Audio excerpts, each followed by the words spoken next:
Welcome to another episode of the Driver's Alert podcast, where we interview some of the most influential people in transportation safety. Our guest today is Karen Torres. She's a distracted driving awareness advocate, speaker, and educator. In 2006, her father, Patrick Mapleton, was conducting road improvements along a stretch of highway in the state of New York when a cement truck entered the work zone, striking Patrick and killing him instantly. It was later determined that the driver of the cement truck had reached down to grab a fallen water bottle, taking his eyes off the road just long enough to lose control of his vehicle. Patrick was 66 and only 7 months from retirement.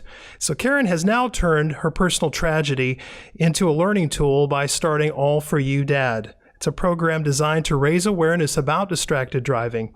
Karen has shared the story of her father's tragic last day with thousands of students and adults, encouraging them to make smarter choices behind the wheel. So Karen, thank you so much for joining us.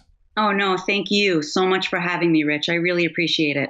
Yeah, this is an incredibly important topic. And of course, it's on the top of a lot of people's minds today with just overall respect to public safety. So anything we can do to help share the message, I think, is important. Oh, thank you. I mentioned a little bit here in the intro, the story about your father. I know you've probably gone over it hundreds, if not thousands of times, but can you elaborate a little bit more about the event that took place that day and how that kind of led you into what you're doing now? Absolutely. On the morning of St. Patrick's Day of 2006, I received a phone call at 11:01 a.m. It's a phone call that has completely changed my life. I learned that a cement truck driver who had just finished his delivery, he was heading back to his employer. He jumped onto a highway called Sunrise Highway here on Long Island, New York. And as he was driving, he came upon the work zone that was being led by the New York State Department of Transportation. The crew of guys out there were filling in the potholes. And the driver, not only was he speeding, he was doing 60 in a 45. He was just drinking a bottle of water, and the bottle of water had slipped from his hands. So he reached down to pick it up. And when he did that, he not only did he take his eyes off the road, but he pulled the steering wheel down with him. And by the time he looked back up, he had crossed over those closed lanes and he slammed to the work zone. And that's where he hit and killed my father. And I think you had mentioned, too, that the driver had said later that he actually locked eyes with your father when he raised back up again. He did. He said that he was very remorseful, very remorseful. He was a retired New York City fireman. He spent his entire career saving lives. And the one poor choice he made that day, he killed someone. He told me that when he looked up, my father was standing there and they looked right at each other. And then my father stopped to try to shield himself from the impact. And that's when he hit him. And that really always hurts me because I knew that my father knew it was coming. And what was he thinking that last second of his life? Right.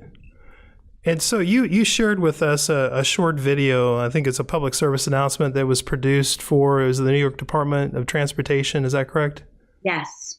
And so this video was produced back in 2000 when? About 2008 with me, my brother, my sister, and my father's crew. Okay, let's actually take a look. It's just a short video. Seeing the truck coming and thinking, I looked up, this is it. And then I realized he's not going to turn. I knew something was going to happen. Last second, it swerved to the right. Todd opened up the door and said, Pat got hit. And he just ran him over. And that was it. And just give us a break. It was St. Patrick's Day. It happened so quick. And I just yelled, Pat hit so hard, and he was just thrown in the air. And I saw a paramedic wiping down a gurney, and the whole time I was screaming, Daddy, Daddy, Daddy, Daddy. It was horrible, you know, bones were sticking out. It was covered in blood. And then when he finally came to rest, it was Pat, but it wasn't Pat. I realized that could have been me, and it still can be. Nobody wants to tell their family that they're in constant danger. when your kids come up to you and ask you, is it going to happen to you? And you say no. You're just like anybody else. You're doing your job. You just want to go home. But then when you close that door and walk out to your car, You never know, yeah. this is my son. When something like this happens. Gregory.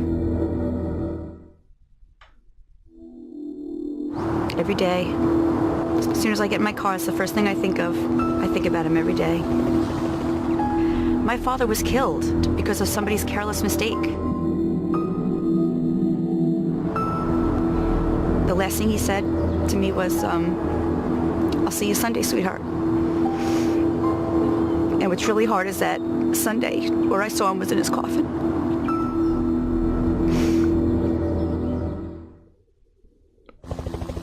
I don't like to remember him that way. He was kind of like a father figure. Yeah, yes, he was. Definitely, yeah. Holding his dead hand on the side of the highway. I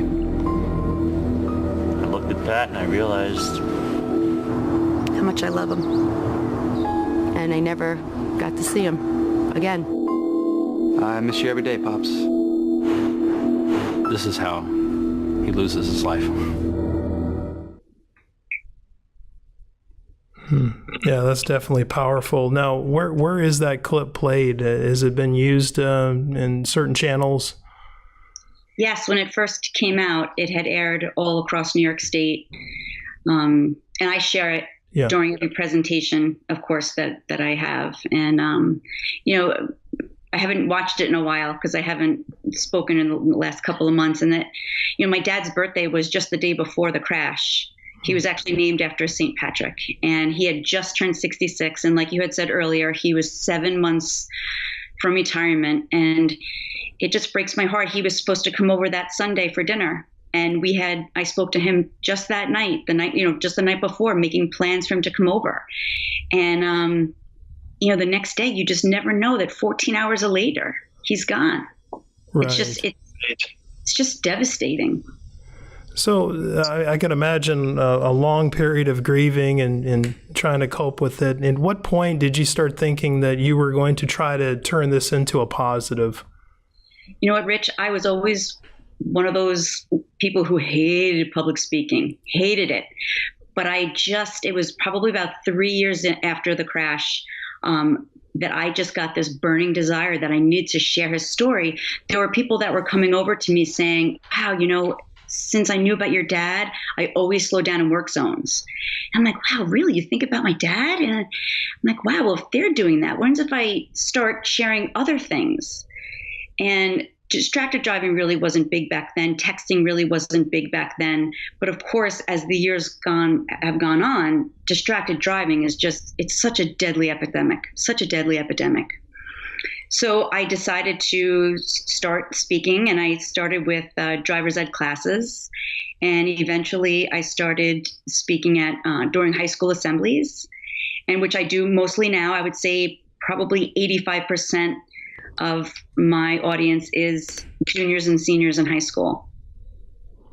And so my assumption, I guess, the reason for that is you think they're still impressionable and there's a chance to turn things around or get them to develop better habits with respect to driving.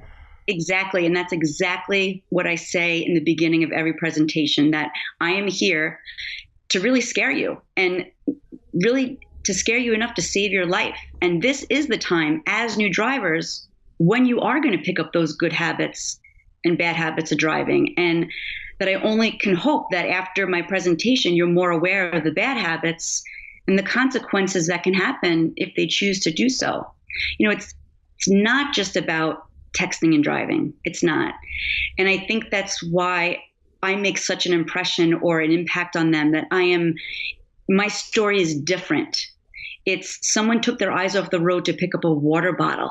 Right. It just to show what can happen in those 2, 3, 4, 5 seconds that you choose to take your eyes off the road to do anything. Something can happen. Yeah.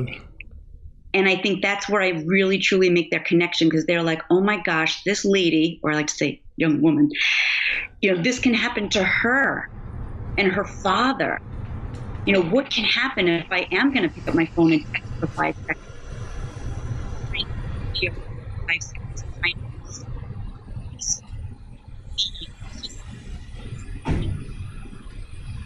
Yeah. That's one of the fascinating things, I think, that one of the takeaways from your story is that it really wasn't about phone usage. And so I think it definitely underscores just how many forms distractions in the vehicle can take. And Absolutely. just simply an object falls on the floor and you feel compelled to pick it up. And it's also outside of the car. You could be looking at a billboard. You could be checking out a jogger on the side of the street. You could be looking at a crash. We all have heard that term rubbernecking, right? By the time you look back around, that's when traffic is stopped or slowed, and boom, you hit right into the back of them. Yeah, exactly.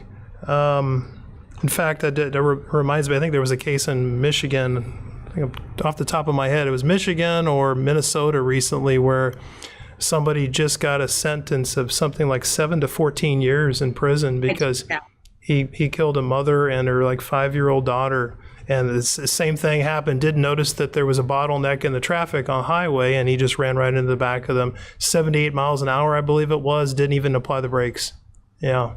I did read that. He was a Michigan State University coach. Right. I think he was the stretching coach.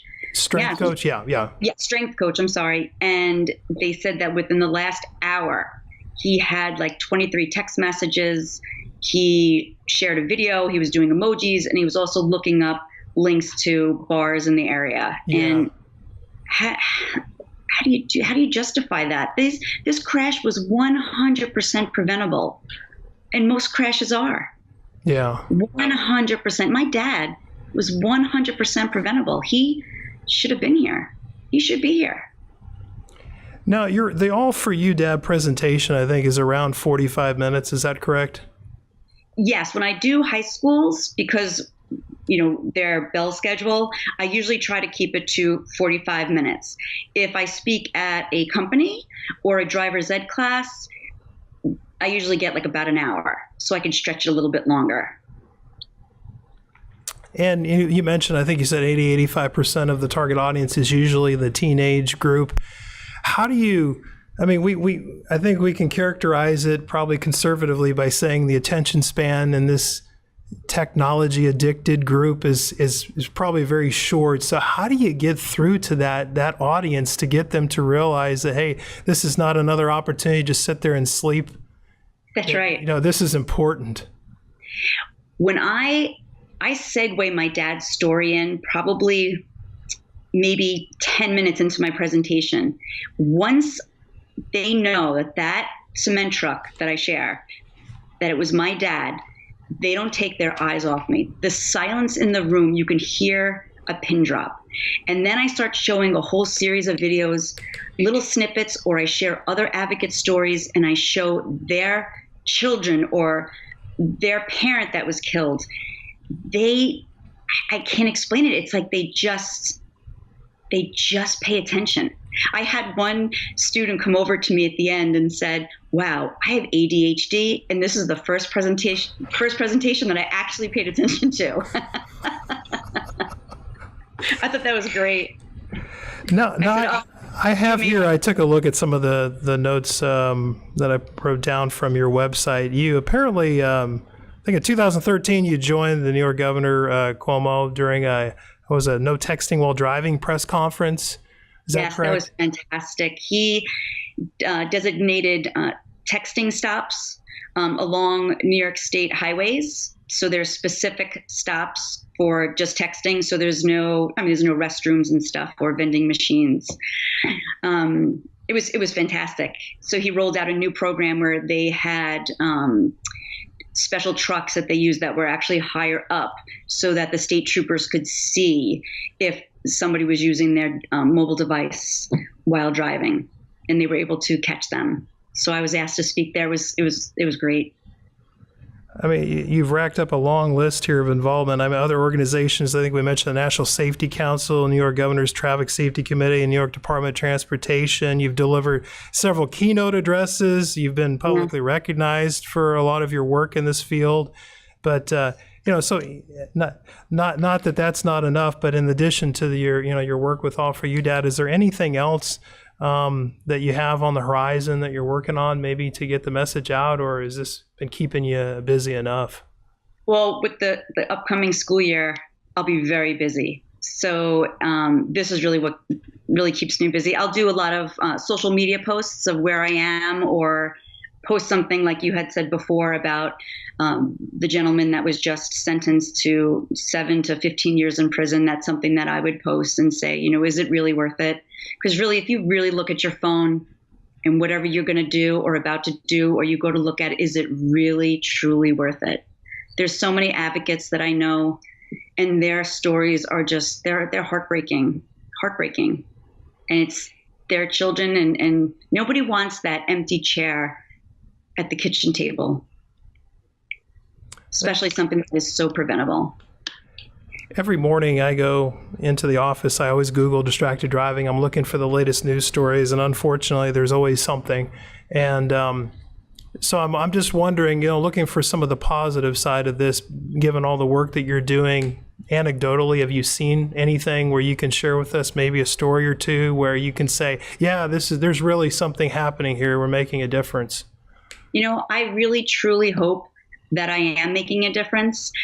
I love receiving emails or any type of feedback that, let's say a student will email me and say, wow, you really made me think of distracted driving in a completely different way.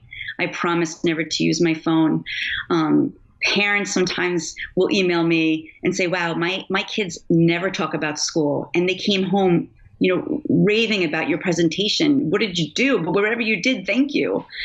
If someone around my neighborhood recognizes me and says, I remember you came to my school, a year or two ago, and that's what helps to keep me going. Or if someone just comes over at the end of my presentation and comes and just gives me a big hug and says, thank you, that helps to keep me going, because it really, truly is an uphill battle, and we can't do it alone.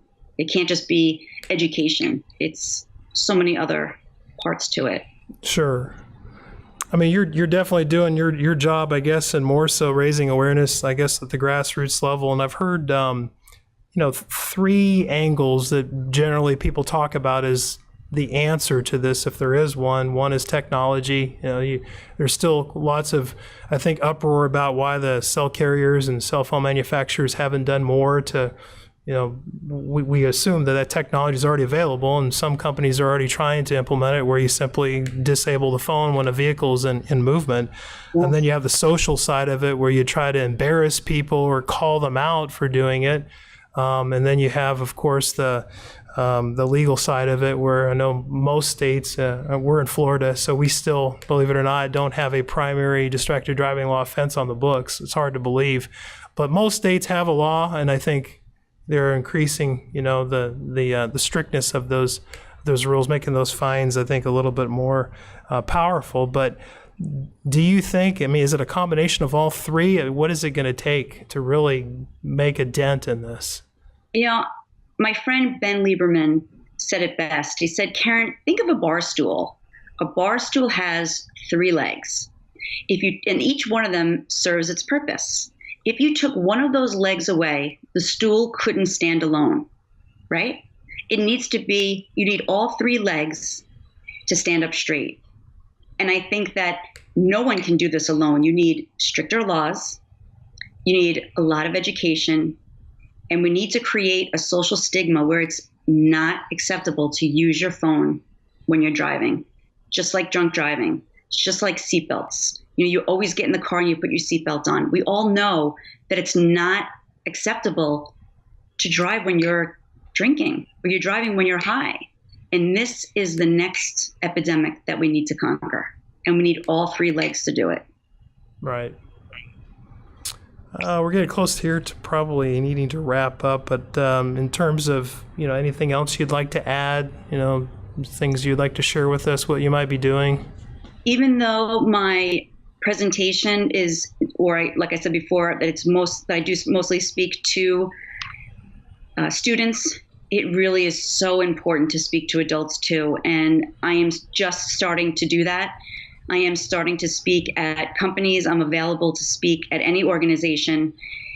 A lot of the kids, the one question I ask in every presentation is how many of your family members use their phone when they're driving.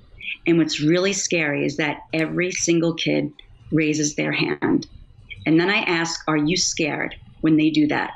And every single kid raises their hand. What are we teaching our kids? We are choosing our phones over their safety or their life. So it's so important for me to now really get to speak to the adults. Wow. How, Karen, how can people learn more about what you're doing? So you have the website, it's all4udad.com. Right, but it's spelled ALL, the number 4, the letter U, dad.com. They can see me on LinkedIn, Karen Torres. I am on Instagram, karen.torres.all4udad. And of course, you can email me, Karen at all4udad.com. And everything is, my schedule's on my website. More information about my program is on my website. Testimonials are on my website. So that's really, and you can contact me through my website. Okay. All right. Well, thank you so much. That's all the time we have. And I'd love to have you back sometime. I think this is a really important work you're doing, and you're welcome to come on anytime you'd like. Thank you. And it's, as like I said before, it's such an important cause. And so I think whatever we can do to reach out, I think is one step in changing the tide. So once again, that was Karen Torres. She's the founder of All4UDad, a program that raises awareness about distracted driving. And we definitely need more people like Karen. So please follow the Driver's Alert web blog page, as well as our YouTube channel to stay up to date on any of our future episodes, featuring some of the most influential people in transportation safety. Until next time. Thank you all.